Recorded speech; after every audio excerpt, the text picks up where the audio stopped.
Morning. Good morning. Good morning. Good morning. Tata পচা। Tata. Tata পচা। মুড়ি দাও তো মা।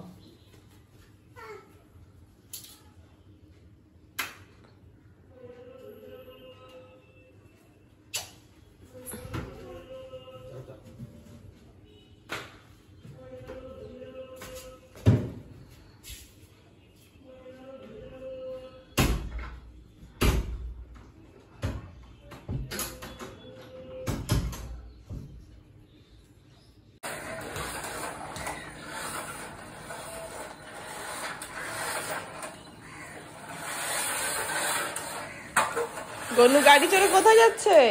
গাড়ি করে সামনে যাচ্ছে। আচ্ছা, এবার তুমি বসে খেয়ে নাও। এই যে আমার চা ফাইনালি নিয়ে বসলাম, প্রায় 10টা বাজে, আর এখানে হচ্ছে সুজি। Good morning everyone. আজ তো রবিবার, এখন 10:45 বাজে। ঘুম থেকে উঠেছি প্রায় তখন করে বাজে 9:15-20 বাজে। এই ওয়েদারে রোববার দিন যদি একটু টানা না ঘুমাই তাহলে হয় বলো?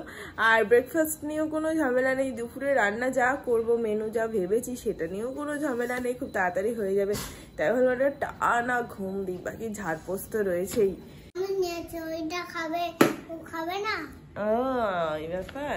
হলো এখন 10:30 বাজে, ও এখনো যদিও বা বাজার থেকে আসেনি, বাট তবুও আমি এখানে বসে আমার ব্লগটা এক রাউন্ড এডিটিং করে নিলাম, যদিও বা আরেকবার করতে হবে। থাম্বনেল অনেক কিছু রয়েছে এখনো প্রসেস, বাকি এক রাউন্ড অন্তত হয়ে গেল। রাফ এডিটিং যাকে বলে সেটা কমপ্লিট। কিরে ওটা আবার কেন খুলছিস? বাবা এসছে তো। দড়ি এনে ওই দড়িগুলো কেন কিনছো বলছি তোমাকে? এই দড়িগুলো কিনো না, এগুলো ছিঁড়ে যায় তাড়াতাড়ি। কি করে কিনবে তুমি? আরে এক ধরনের দড়ি পাওয়া যায়, কাপড়ের কেন হবে, তারের দড়ি। তুই ওইটা কেন খুলছিস? আমি কিন্তু বারণ করবো না পচা বারবার। ওটার মধ্যে কিন্তু অন্যান্য জিনিসপত্র থাকে, ক্লিনের জিনিসপত্র থাকে বেসিনের নিচটা। ওইটা তখন আমি বড় হব, তখন আমি মোবাইলটা কিনবো। সরের বাজার, ফল, আটা, বিস্কুট। ওখানে কি করেছেন? ডিম। ওরে বাবা রে, পেটে পেটে গেলে মুশকিল। এবার হাত মুখ ধুয়ে না, ব্রেকফাস্টের প্রস্তুতি শুরু করি নাকি? ওটার মাছটা 3টে হয়েছে। ঠিক আছে, পচার আলাদা মাছ, আমাদের আলাদা মাছ। আর আমি জামা কাপড়গুলো রোদে দিয়ে দিই, বৃষ্টি তো আর হবে না বলো? বৃষ্টি না বলেছে আজকে থেকে নাকি দূরে সরে যাবে। ঠিক আছে, জামা কাপড়গুলোকে এবার বাইরে দিয়ে দেবো। আর আমার গাছে ফুল ফুটেছে।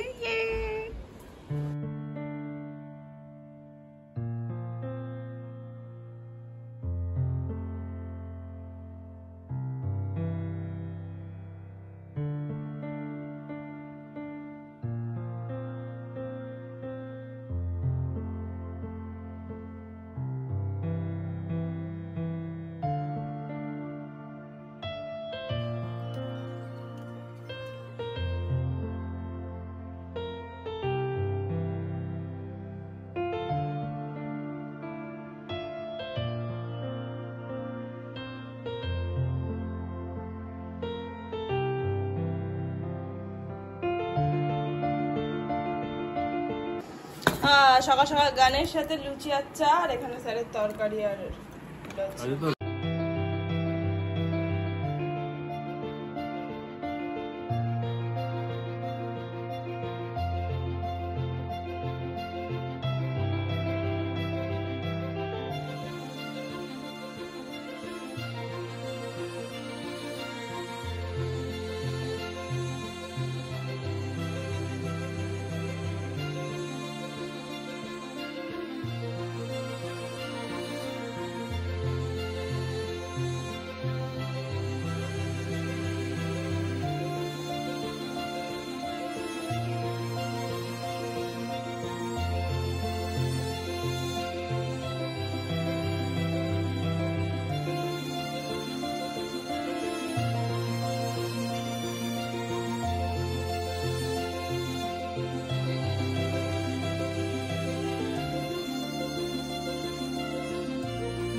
গেছে, রান্না বান্না তো সব কমপ্লিটই। আর এখানে আমার মাছের তেল আর মাছ ভাজাও হয়ে গেছে। এবার শুধু স্নান করার পালা, ঘর দোর মোছা সব কমপ্লিট। আর এই যে আমার ফোন কভার এসছে, এইটা আমার মোবাইল কভার, তোমার না। দেখো এই যে ক্যাট। আরে ঠিক আছে, পড়িয়ে তো। কোনটা তোর মোবাইল? এটা তোর মোবাইল? এটা তো তোর মায়ের মোবাইল। ওটা তোর মোবাইল? ওটা তো তোর মায়ের মোবাইল। স্নান হয়ে গেছে, মনটা আজকে খুব খুশি। আমার ফোন কভারটা না একদম পারফেক্ট হয়ে এসছে। এটাই অ্যাকচুয়ালি চেয়েছিলাম ফার্স্টে, বাট অর্ডার দেওয়া হয়নি, অন্যটা অর্ডার দিয়েছিলাম। আমার ফোন কভারটা নিয়ে মারপিট লেগে আছে, ওর খুব পছন্দ। পিছনে যেহেতু ক্যাট আছে, ফোনটা তোর আমার দুজনার, ঠিক আছে ঠিক আছে। বাকি এই যে মেয়ের ভাতটা এই ভাঙা শুক্তোটা দিয়ে ডাল দিয়ে মাছ দিয়ে মেখে দিয়েছি গোল গোল করে। আর এই যে স্যার খান মাছের তেল। আজকে সর্ষেটা ব্যাপক হয়েছে, এটা প্যাকেটের সর্ষে দিয়ে করেছি। আমার প্যাকেটের সর্ষে মোটেও ভালো হয় না, বাট আজকে অসাধারণ হয়েছে। দেখো দুটো মাছের আর এটা ভাঙা শুক্তো। গরম গরম ভাত। চলো এটা এখানে থাক, তাহলে একটু গরম থাকবে। এটাকে এইখানটায় দিয়ে দিই, পড়িস না। আর কিন্তু তুলবো কি করে গো? ঠিক আছে, খেয়ে নাও। কেমন হয়েছে? আহা, বর্ষার প্রথম ইলিশ। চল খেয়ে নি, ফ্যানটা চালাই। এত সুন্দর ইলিশ সর্ষে খাইয়েছি, তাই সন্ধ্যেবেলায় নাস্তা বলবো না, উনি মাঝে মাঝে আদা দিয়ে এরকম সুন্দর চা করে দেন। অবশ্য এখনো নিয়ে এসছেন, আর রোববার একটু বেরোলে ভালো হতো। এমনি ঘুরতে অনেকদিন বেরোয়নি, বাট এখন দেখবো মুভি। তাদের তরকারি করে নিয়েছি, কালকের তরকারিটাই করেছি ওই আদা রসুন দিয়ে। ওর এটা খুব ভালো লেগেছে, তাই বললো আর একবার করো। আর এখানে বাসনও মেজে নিয়েছি, খেয়ে উঠে আর ইচ্ছা করে না। গোটা পাড়ার লোক শুনতে পাচ্ছে। ওমা এসো এসো, ব্লগেও শুনতে পাচ্ছে। ওমা এসো এসো, তাহলে তো ব্লগ করতে পারবো না। এখানে একজন কার্টুন দেখতেছেন আর এইখানে একজন খাওয়াচ্ছেন, রেডি করে দিয়েছি। মা আসো মা আসো, এত জোরে জোরে বলছো, কি হলো? খাবার ঢাকা দিচ্ছে। ও হো, আবার সেই পোকাগুলো। এখানে একটা আর এখানে একটা ছিল, উড়ে গেল। এত আমাদের দিদিরা এত আসছে কেন? আর কে পরে পোকাগুলো মারুক, তারপর খাবো আবার কি। বাকি ব্লগটা এখানে শেষ করছি, খাবো, কাল স্কুল আছে মেয়ের। দেখা হচ্ছে কাল নতুন ফ্রেশ একটা ব্লগের সঙ্গে। তখন খুব ভালো থেকো, সুস্থ আর অবশ্যই সাবধানে। আচ্ছা, টাটা অ্যান্ড গুড নাইট।